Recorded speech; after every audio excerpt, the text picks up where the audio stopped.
Target, partenaire de l'équipe de France olympique, vous présente.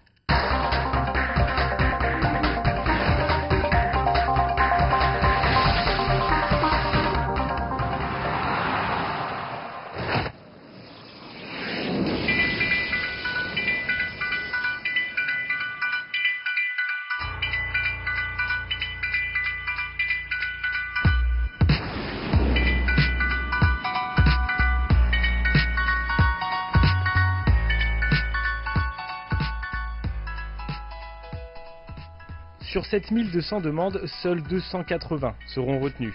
La recherche de l'excellence, toujours. Être ramasseur de balles à Roland-Garros, un véritable investissement pour ces jeunes âgés de 12 à 16 ans. Le rêve de côtoyer les plus grands l'espace d'une quinzaine, le rêve de participer à Roland-Garros. C'est génial. Ça serait un moment magique parce que déjà voir tous les grands joueurs. C'est super, c'est un tournoi du Grand Chelem, c'est Roland-Garros, c'est un tournoi mythique quoi. Je sais pas comment dire mais c'est super. Et puis ce serait un moment inoubliable en fait. Un moment inoubliable qui n'est pas à la portée de tous. Les 15 et 16 mars se déroulaient dans l'enceinte même de Roland-Garros les dernières sélections en Île-de-France. 68 enfants pour une cinquantaine de places, des sélections qui se découpent en plusieurs ateliers. Le matin, place à l'échauffement musculaire qui se fait en extérieur. Léger footing, étirement puis quelques exercices. Une demi-heure plus tard, on entre sur les cours et là les tests peuvent débuter.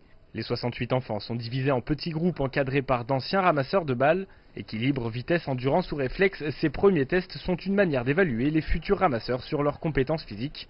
Car une fois sur les cours, les ramasseurs doivent avoir toutes ces qualités pour servir au mieux les champions.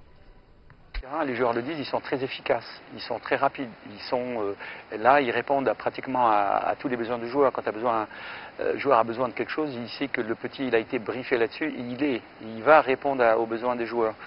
Donc il y a ça, il y a la discipline, c'est des enfants vachement motivés, donc ils se donnent à fond, donc il n'y a pas la désorganisation, ils sont bien organisés. Après les différents tests, place au gros du travail, l'entraînement en situation de match.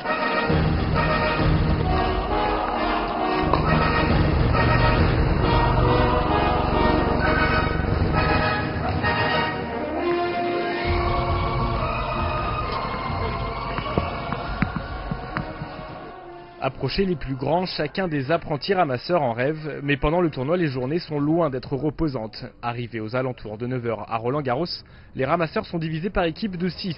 2 équipes sont affiliées à un cours pour la journée entière. Les 2 groupes se relaient toutes les 30 minutes environ. Les journées se terminent aux alentours de 22 h, des journées longues donc, un rythme effréné mais un plaisir qui n'a pas de prix. Pour arriver au niveau voulu, l'entraînement est encore long pour nos 68 franciliens. Apprendre à faire dérouler des lancers, être endurant, rapide et vif, des qualités qu'on ne retrouve pas forcément à chaque tournoi du Grand Chelem. Je peux dire que nous avons les meilleurs ramasseurs de balles au monde. Lorsqu'on fait des comparatifs avec Wimbledon, l'US Open ou l'Australie, parce qu'il y a quelques détails qui n'échappent pas aux gens avertis comme nous, et sans prétention aucune, nous avons les meilleurs ramasseurs. Ils sont là quand il faut, ils savent être discrets, il ne faut pas qu'ils envahissent la partie, ils sont à la disposition des meilleurs joueurs du monde, et donc ça fait partie du jeu et de la qualité du tournoi. Ils sont où il faut, quand il faut, et ce sont des détails importants qui déterminent bien un critère de qualité. En plus des qualités physiques réclamées, les enfants doivent répondre d'un parcours scolaire plus que correct. Participer à Roland-Garros implique 3 semaines où l'enfant ne se rendra pas à son établissement. Autant dire qu'un mauvais élève aura peu de chances de convaincre son école de le laisser partir. Pour mieux connaître les futurs sélectionnés, Rida Ben Salah organise des entretiens groupés où chaque enfant explique ses motivations. Un entretien durant lequel il apprend à mieux connaître chacun d'entre eux. Dernier critère et non des moindres, la taille. À moins d'1,50 m, les ramasseurs sont systématiquement affectés au filet. Entre 1,50 m et 1,60 m, ils peuvent aller soit au filet, soit en fond de cours. Plus d'1,60 m, l'enfant se placera obligatoirement au fond. S'ajoute à cela ce que l'on appelle les voltigeurs. Ils ont pour mission de répondre aux exigences des joueurs lorsqu'ils sont sur le court. Enfin, pour les plus costauds, ils seront généralement nommés chefs de balle et auront donc la responsabilité des balles présentes sur le court.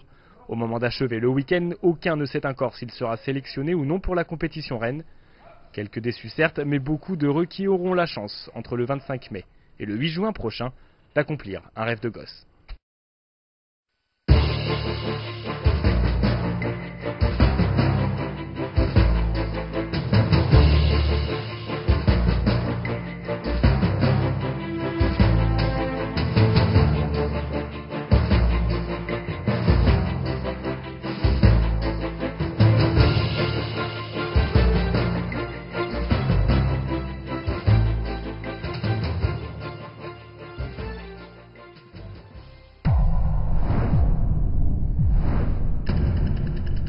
Tarkett, partenaire de l'équipe de France olympique.